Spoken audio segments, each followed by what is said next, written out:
9, 8, 7, 6, 5, 4, 3, 2, 1, 0. Women's Wrestling Talk, the #1 women's wrestling network on the planet.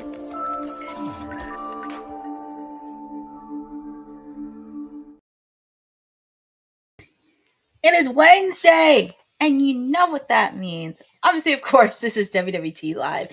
Hang in with me, your PR princess, your timeless elite, Stone Cold Courtney, whatever you want to call me, on this Wednesday edition of WWT Live. I hope everybody is enjoying the last few weeks of summer because summer is winding down. Obviously, of course, wrestling never stops. And so far, it's just me, but you don't know who else is going to pop up on WWT Live. It is full of surprises everywhere.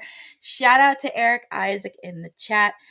And I know we do have AEW Dynamite happening, but we got some big news happening in the land of NWA. And I am very excited to introduce the news to ya.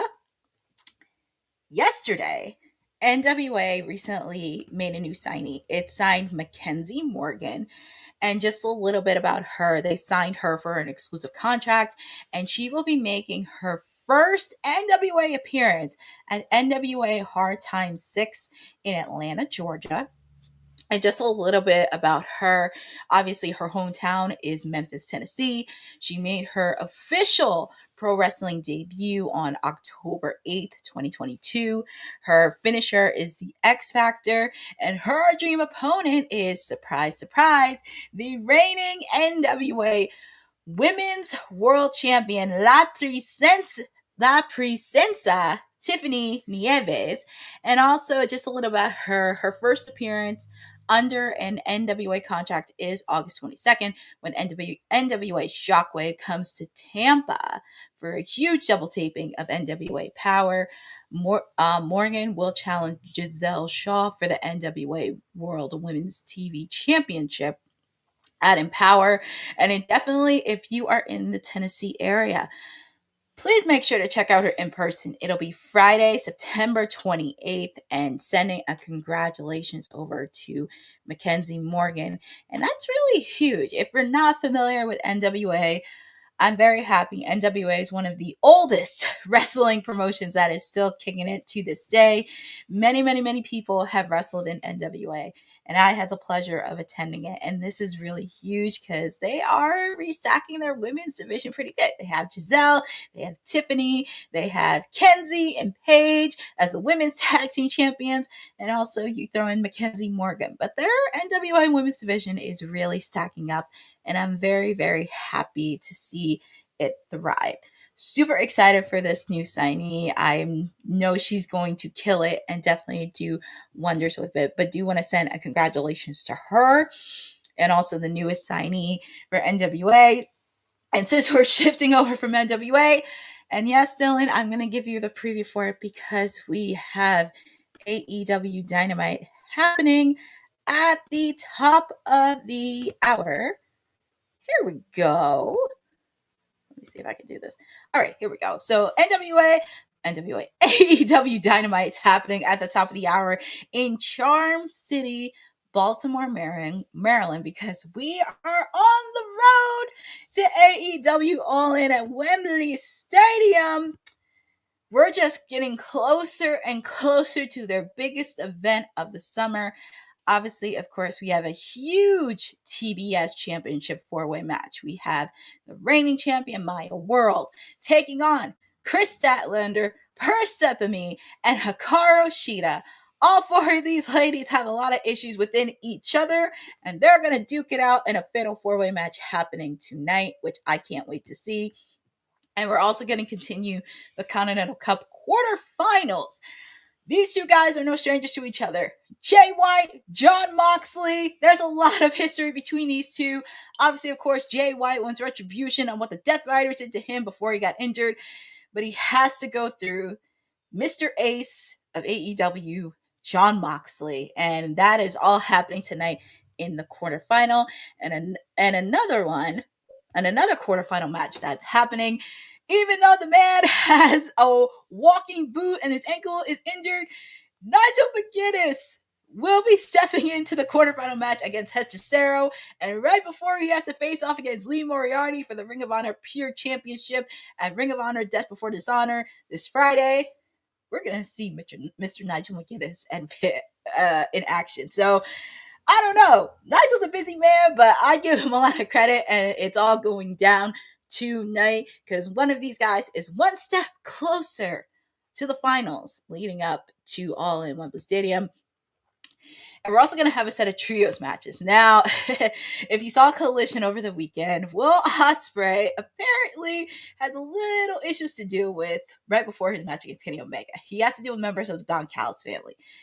Not much on the Friends conundrum, but he made some calls to New Japan and got some people from United Empire coming in. He has Francesco Akira and Hernani from United Empire joining him to take on the Don Callis family members, Brian Cage, Lance Archer, and Rocky Romero. All this is going to be a lot of chaos happening. Also, we're going to have another trios match, and we're going to have Kenny Omega teaming up with the Young Bucks to take on El Clone, Mark Davis, and Jake Doyle in another trios action. And there's going to be a lot of chaos for that. And I'm sure Edge and Christian will be watching this match very, very closely right before their match against the Young Bucks at All in Wembley Stadium. But that's not the only time you're going to see Kenny Omega and Will Ospreay, because they're going to have a sit-down interview with Miss Renee Paquette right before their big match. I know they're going to have a lot to say with each other, especially because with the fact too, no Don Callis family in sight, no Elite in sight. It'll be these two sitting down one-on-one with each other, and I'm excited to see that down. And we're also going to have another sit-down interview. These two ladies have a lot of beef with each other. Willow Nightingale and Mercedes Moné. If you saw Collision this past week, and if you saw Dynamite last week, who knows what's going to happen in this sit-down interview with Renee Paquette. All this and more happening at the top of the hour. Obviously, yours truly with Timeless Elite Wednesday, but AEW Dynamite's happening at 8 p.m. tonight on TBS, well, simulcast on HBO Max. And it looks like it's a very solid card for AEW Dynamite happening tonight. Shout out to Jeffrey in the chat. And yes, it's going to be a good, solid show. I'm very excited. I mean, outside of like the ladies and everything else, I'm excited to see the sit-down interviews with Renee Paquette, because I feel like for both of them, how you like your beefs? Well, there's a lot of beef. There's a lot of beef with both Willow and Mercedes and Kenny and Will, and I'm sure a lot of it's going to end in chaos. But I'm very curious on what questions Renee's going to ask him. And there is. And I'm very excited for Willow and Mercedes Moné because, like I said, they have a lot of history. A lot of history, a lot of personal between those two ladies. And I really want to see Willow take it up a notch. I really want to take it up a notch and take it to the next level and really see that. Fortunately, Jeffrey, we're not going to have a free Don Callis night, unfortunately, because members of the Don Callis family will be in action tonight, unfortunately. I'm more looking forward to also seeing the Continental Cup with the quarterfinals, because I feel so far everybody that's advanced, almost everybody has a beef with Jon Moxley, and Jay White has a beef with Jon Moxley because right before he was injured, he had to deal with everybody from the Death Riders. So this is a full circle moment for him because he also wants retribution. And I kind of said it a couple weeks ago. I picked Nigel McGuinness to win the cup. I would not be shocked if he made it to the finals, but I give kudos to him, especially with an injured ankle and all, and his cats. He has double duty. Nigel McGuinness has double duty because he has to compete tonight in Baltimore, and also he has to compete in Philly on Friday for Ring of Honor Death Before Dishonor to face Lee Moriarty for the Ring of Honor Pure Championship. And I hate to say this, Nigel McGuinness may get 2 belts. I mean, I'm just saying. But all of this is going to be happening more where you're going to hang out with me for Timeless Elite Wednesday at the top of the hour. And, oh, Jeffrey, you know what? Jeffrey, if you heard what I said a couple weeks ago, I picked Nigel McGuinness because he he has a beef with John Moxley. And I didn't like the way how Daniel Garcia called Nigel McGuinness a parasite on live TV on Collision. And I'm sure Nigel has a chip on his shoulder. And especially with the fact, too, with some of the stare downs that Death Riders had with Nigel. And come on, he looked pretty good wrestling. I mean, it looked like he had this gift of beat since he's been back wrestling. But all this is going down with me. You can hang out with me at the top of the hour for Timeless Elite Wednesday because I'm very excited for this going to happen. And all this is happening because we are one step closer to the road to All In Wembley Stadium. Oh my. But since we were talking about Edge and Christian, obviously, of course, I got to talk about this guy. People call him Adam Copeland, but I call him Edge. So Edge put out something that happened yesterday, which I thought was very fascinating. He was actually speaking to Ariel Helwani today, and he says AEW currently feels more like Attitude Era than WWE does because nobody is telling him exactly what to do before he walks through the curtain. He elaborates this in his interview with Ariel Helwani today, where he does talk about this issue. He explains it.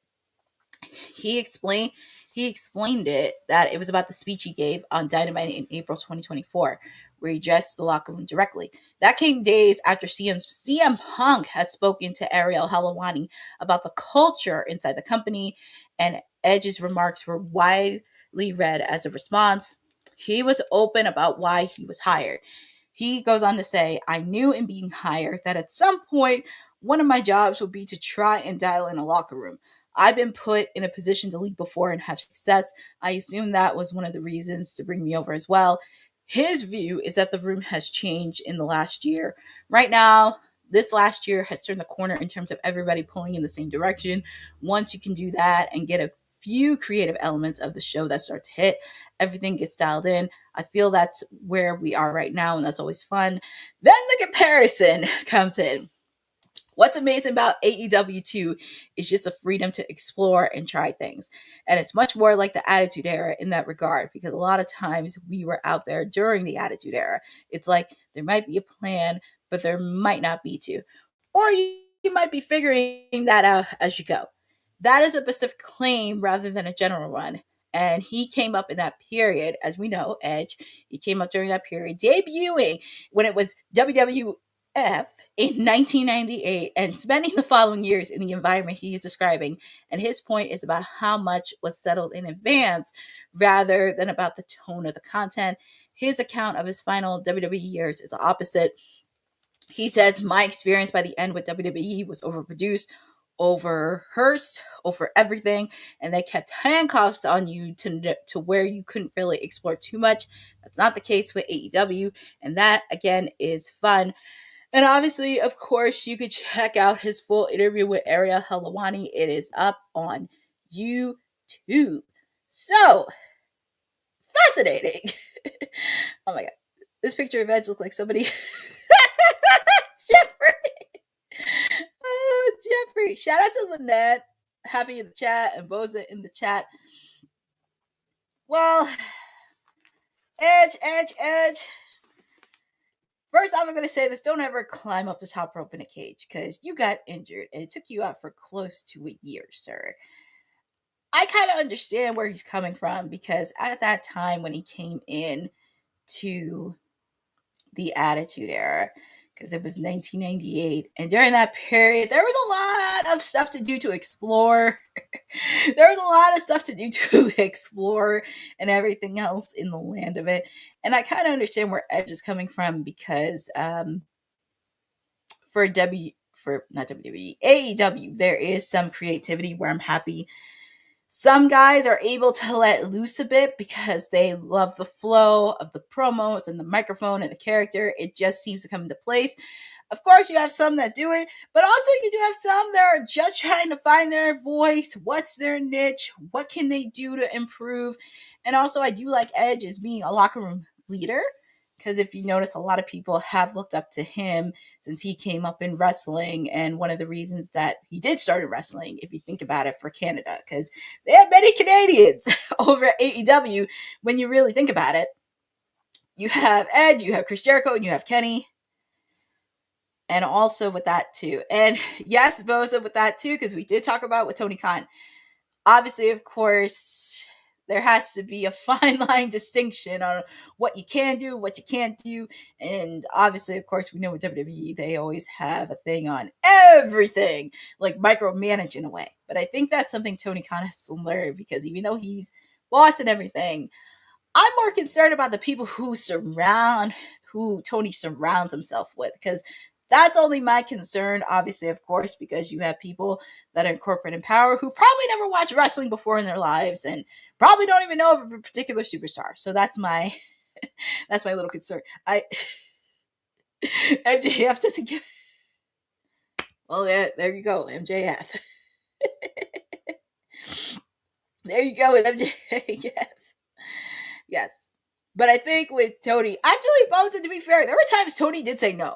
There were times Tony did say no to a few things, because I think he said it in a few media calls where he said, oh, that's a great idea. But they were like, there were sometimes he did have to say no. But I think this is where he has to put his foot down. This is where he has to put his foot down in a way. But I'm really happy Edge is stepping up to be a leader. Obviously, of course, they have Chris Jericho, they have Sting, they have Mox to help them, especially with some of the new people that are coming in, because they're unsure what they want to do. So I'm really happy that they have that. And also Billy Gunn too, because he's a veteran. And MJF is like stone cold. He can get. I'm trying to think about that. I wouldn't say MJF could get away with murder. I don't know if MJF could get away with murder. That's a bit harsh to say, Jeffrey. Get away with murder? That's pretty interesting. I know there are a few times. I know when MJF did that promo, they cut off his microphone, and he had to really scream loud into the TV. He had to scream very loud at the TV, but I don't know. I think there have been times MJF kind of knew he was going a little bit too far, but he's not stupid. And yes, Lynette, there will be a kayfabe podcast tomorrow. There will be kayfabe happening tomorrow.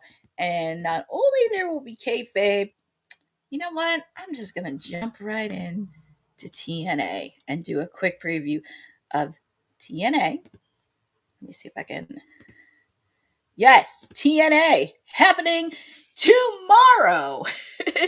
Tomorrow night, TNA, because they are on the road to TNA Lockdown. It is the final stop before TNA Lockdown this weekend. Obviously, of course, we are wrapping up the Knockouts TV tournament. Jada Stone will take on Heather by Elegance.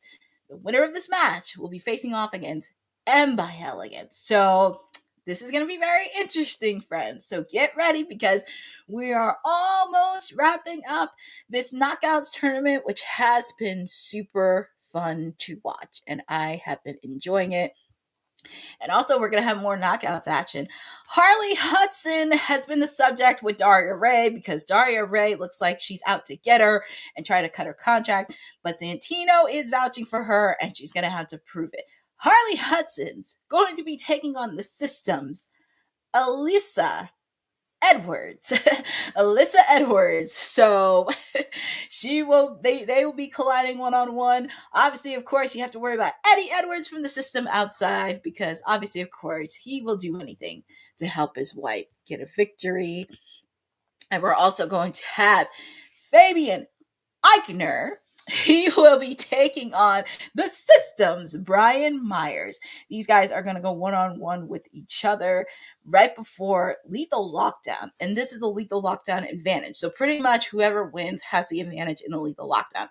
Obviously, of course, on one side, we're going to have Fabian Eichner, Jada Stone, Casey Navarro, and Ricky Sosa taking on members of the System in a Lethal Lockdown with all weapons this weekend. So whoever wins gets the advantage of their team. And you can tell there'll be a lot of shenanigans. And we're also going to have Rich Swann go one-on-one with Mr. Elegance. Um, I think we kind of know who wants to win, and also with the fact too, Mr. Elegance is undefeated, by the way. So can Rich Swan be the guy to end his winning streak? Well, you're gonna have to find out on TNA tomorrow. And we're also going to have a main event happening, a big 8-man tag team match. We are going to have the Hardys, Moose, and Elijah take on Frankie Kazarian, AJ Francis, and the Nemeths in 8-man tag team chaos. Because obviously, of course, there is a lot of beef with all 8 teams happening this weekend. And all this and more is happening on TNA. And oh, one more thing I forgot to do. And I forgot to put a slide on this. Mustafa Ali is going to kick off TNA Impact tomorrow, right before his match against Jason Hotch for the TNA International Championship this weekend. So get ready, friends. All this and more is happening because you'll be hanging out with me for TNA tomorrow night, 9 p.m. Eastern Time on AMC. So there's a lot happening with Lockdown. Obviously, of course, there will be watch along for TNA Lockdown this weekend. But you know what else is also exciting too that you get to move forward with is the Women's Wrestling Archive, because we get to celebrate the past, the present, and the future of women's wrestling. Women's wrestling didn't just show up yesterday in glitter boots. We've been here the entire time, body slamming through history. The Women's Wrestling Archive launches 2026, and it's going to pave the way for all women's wrestling. Because if we don't document it, a man might think he did it first. This has been a passion project for a very long time. Head over to the womenswrestlingarchive.com to donate 1, 5, or whatever you can. It all goes a long way. Let's give these women the spotlight that they've always deserved. Her story belongs in history. Help us preserve it today. Join us at womenswrestlingarchive.com. Support the archive. Support women's wrestling. Donate today.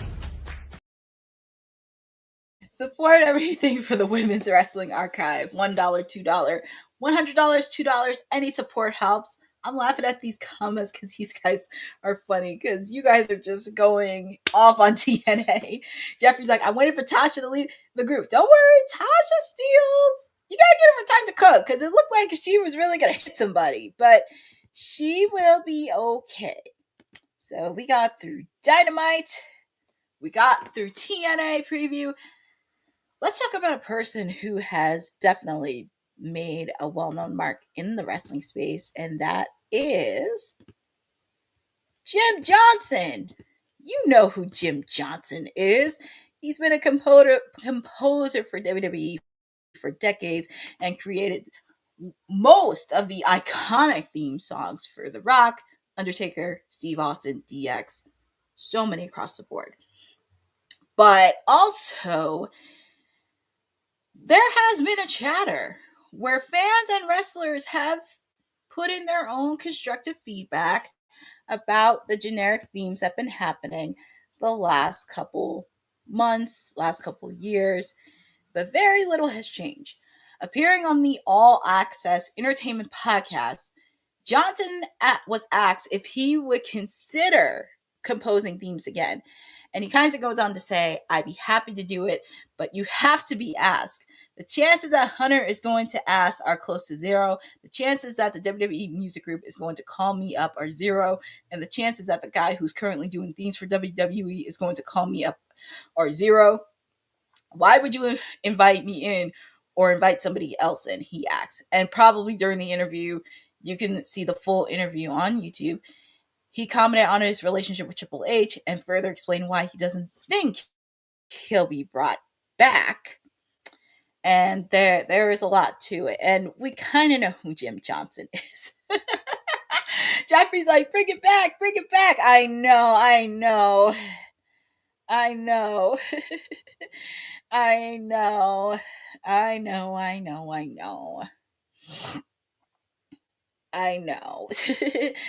But Jim Johnson is a person that just made so many iconic musics. And I think during the interview, he did mention that Triple H thinks of him as one of Vince's guys, which technically he was there probably after Vince left in a way, but obviously, of course, Jim Johnson has been a composer. I mean, he's put on so many iconic theme songs, and kind of that was made the character great.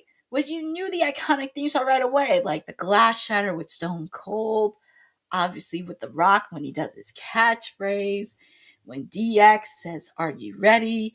The Gong with The Undertaker, and even when Kane comes in and Hellfire and Brimstone comes out, he needs to fix. Oh God, that would be so good. I mean, it's Jack Gable seems a little bit catchy, but Jim has put so many good music themes, and I think for him, and if I was him, I would be like, never sell yourself short.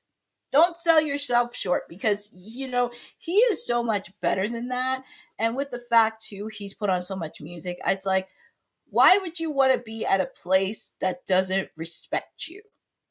I would go to a place that I would feel very valued and that my own expertise could be used. And it's crazy. There are so many wrestling promotions out there that could use his expertise when it comes to theme songs. I mean, we're not going to talk about AEW because that's a whole, because they do have some that I like. I wouldn't mind if he went to TNA or NWA or even try out New Japan for a bit to try out some of the theme songs because he has the knowledge of how to make a good theme song for a character, for the wrestler's character. And that's something that he's been doing for years. And also, you always want to respect the people that paved the way for it. So don't forget about Jim Johnson, ladies and gentlemen, because he's put in a lot of work. And if WWE doesn't want him back, he can take his talent somewhere else. And the people can see the value, the knowledge, and experience that he brings. So, Jim Johnson, you keep doing your thing. Keep doing your thing. Keep fighting because you know what? We here at WWT respect the music and the impact that you made. I'd rather for you to be at a place that you're valued and you don't sell yourself short. So those are my 2 cents regarding Jim Johnson. But also, and I find this really fascinating, this is another person that I think needs to show their worth. And it is my poison little pixie, Candice LeRae. And you're probably asking, Courtney, why do you have this photo? So, Trish Stratus has had an exclusive interview with Post Wrestling this past week. Obviously, of course, she's promoting it because Friday, SmackDown is going to be in Toronto. But before they get to Toronto, she's going to be doing an exclusive sit-down interview with Chris Van Vliet. And by the way, her SmackDown jacket is supposed to be coming out. They're going to be doing a little pop-up. So if you're in Toronto, you're in the area, make sure to check it out. So Trish Stratus talked about a lot of things. Obviously, of course, when she talked about when she was being cleared, some of her matches that she had later on, and even in wrestling. But this section in particular, I was very, very happy I'm not the only person that's saying it. Trish Stratus says Candice LeRae deserves more of a spotlight. Even the match in Toronto with Nia and Candice, I was so excited with Candice. I'm like, dude, you've been actively wrestling so much longer than me. I'm so excited that we get to share the spotlight and people can be like, damn, look what she can do. I'm excited about that. I think she deserves so much more of a spotlight, to be honest. Trish, you're not the only person that I've been saying this. I've been saying this for the last couple months. My poison little pixie needs to get a spotlight. Nothing against like Johnny or this planking or everything else, but I need to see Candice back in the ring. And I feel like she would pretty much provide a good factor in the United States Women's Championship division. I would love it. Now, well, Jeffrey, I had to find a nice picture. For it.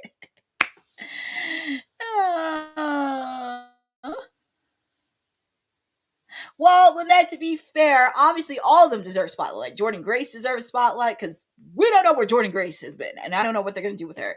But honestly, right now, I mean, she's on TV with her husband. I would love to see Kansas back in the ring. I think she would provide a little good factor for that Women's United States Championship division, especially with the fact because we have a new champ in JC Jane. That's also something you really consider. And also, it could provide JC with a lot of challengers to help build up that resume. And like I said, I would love to see Jordan Grace. I would love to see Candice LeRae. Heck, I would love to see Lash Legend be Women's United States Champion. And also building up that repertoire. But I really feel like Kansas has so much to offer in the ring. I just didn't like that. I just didn't like the way that she was treated on Raw a year or two ago because she was starting to get there. But I feel like they really need to hone in on the character because that's why she is a poison pixie. She wasn't given that nickname. That's why she wants to go through it. I would love for her to see her be the poison pixie and provide poison to everybody in the women's locker room on SmackDown. Heck, I would love for her to have a good rivalry with Chelsea Green if that was the case. But we shall see on that. And I don't disagree with Trish because I feel like Candice LeRae deserves a lot of screen time, especially with a lot of the ladies. Her, Jordan Grace, Lash Legend. I would love to see more screen time with all the ladies because I think we said it here many times, and even on kayfabe, where secretly they know the women can shine more than the men's division. That poison. The poison did not run out, Jeffrey. It's there. It just has to be in a way. It has to be has to give it that Okay, so we have two more stories before we get out of here. So just a quick health update regarding good old JR. Jim Ross, as you know, we did talk about that he had to have brain surgery. We did receive an update just 6 days after undergoing brain surgery. Jim Ross took to his socials to let the fans know that he's currently undergoing rehab and physical therapy as he looks to go home soon. Jim also told fans that his goal to work AEW All in London on August 30th. That is the goal. He pretty much go on to say that is the goal, but we here at Women's Wrestling Talk do want to wish Jim Ross a speedy recovery. And a day after his operation, he provided fans with a photo of his post-surgery scar that he posted on socials. But we do wish good old JR a speedy recovery. I am happy he's doing well. So Lynette, I think we said this last week or a week ago. Jim Ross unfortunately was diagnosed with a brain tumor, so he had to get brain surgery, and he said this on his podcast. But recently he just had surgery to get that removed, and he is doing well. He's having a speedy recovery, and we do wish him the best of luck. And always love seeing good old JR in healthy spirits. Happy he's doing well and just taking it one step at a time. But we have one more story before we get out of here. And I think you guys would like a kick out of this. So, 1 year ago today, we knew Naomi was at the top of the mountain where she was the women's world champion. But 1 year ago today, she announced her pregnancy on Monday Night Raw. And also, she had some help from Stephanie McMahon when she did make a quick announcement on her podcast, What's Your Story? And it's hard to believe it's already been a year since she made that announcement, and the fans were cheering for her. We here at WWT were cheering for her, and it was a really great moment where she entered into motherhood. And that is definitely a good feeling. You know, I know everybody is not happy with Bianca and Naomi, but you know what? Take as much time as you need, ladies. Take as much time as you need. Take as much time to rest. Get ready to go where you feel 100% because there is no rush for the both of you. There is no rush, especially when it comes to motherhood and even having your first child. And I will say this, postpartum depression is real, friends. It is real. Because I know a few people that just had birth to babies. And I want to make sure that they have the mindset, they have everything ready to go. Because if they do come back, it's great. If they have to make a delay, that's okay too. But I want them to enjoy the first couple months of motherhood. And we do miss them here. But you ladies do not owe us anything. And Lynette actually said that Naomi could make a surprise return at the Royal Rumble. That could be a possibility. That could be a possibility with the fact we know the Royal Rumble will be in Arizona. And even people in the chat are saying, don't rush, but proceed with caution. That's all we want for Naomi. That is all we want for Naomi. But that pretty much wraps up WWT Live for today, because we had a lot of packed stories today.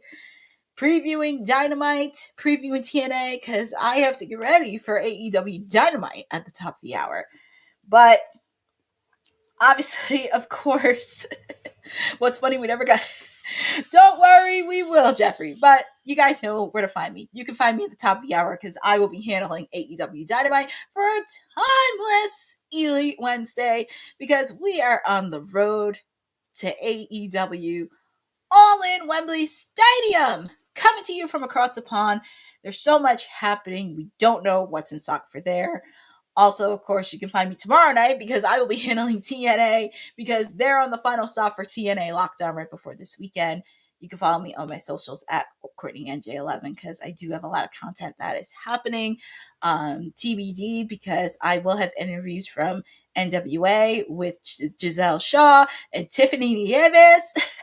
Very excited to post those interviews because they were fun to do. So I can't wait for you guys to see them soon. Also, with the fact too, my siblings at the KFA podcast, they also will be doing theirs tomorrow. I'm sure they'll be going through a lot of stuff from Raw, previewing SmackDown. I'm sure they're going to talk about NXT, especially what happened last night. Because it looked like Zillified 2 took a time travel back to 1999. But they will talk more about that tomorrow with the KFK podcast. Also, shout out to everybody in the WWT Live crew for getting everything done, because we are doing amazing things and we're just trying to enjoy summer, because summer is almost around the corner. Also, there will be a watch along for TNA Lockdown this weekend, so do not miss that. Also, make sure to follow ISPW Wrestling, because if you are in Wildwood tomorrow, they will be in Wildwood tomorrow. So make sure to check out. So shout out to Tommy Fierro, Toto Tom, everybody at ISPW, because they are doing a lot of work. Obviously, of course, they do have a lot of shows that are already getting packed for the fall and holiday season. So you do not want to miss that. But I just want to thank all of you in the chat, all of you, because you guys are what makes this channel so great. You guys are killing it, especially making me laugh in the chat throughout today, and happy to be here with all of you. So shout out to Boza, shout out to Jeffrey, shout out to Lynette, Eric, Aaron Teagle, all of you for hopping in for WWT Live on Wednesday. And also, yeah, we got a lot of stuff coming, but thank you all for tuning in to WWT Live today. But I will see you back here shortly for AEW Dynamite. And always, thank you for supporting Women's Wrestling Talk, the #1 women's wrestling network on the planet. I'll see you guys for timeless Elite Wednesday. Thanks for joining WWT. Don't forget to like us on all social media platforms at WW Talk Pod. Like and subscribe on all video and audio platforms, like yesterday, my G. And check out our website at www.talkpod.com. Thanks for watching Women's Wrestling Talk, the #1 women's wrestling network on the planet.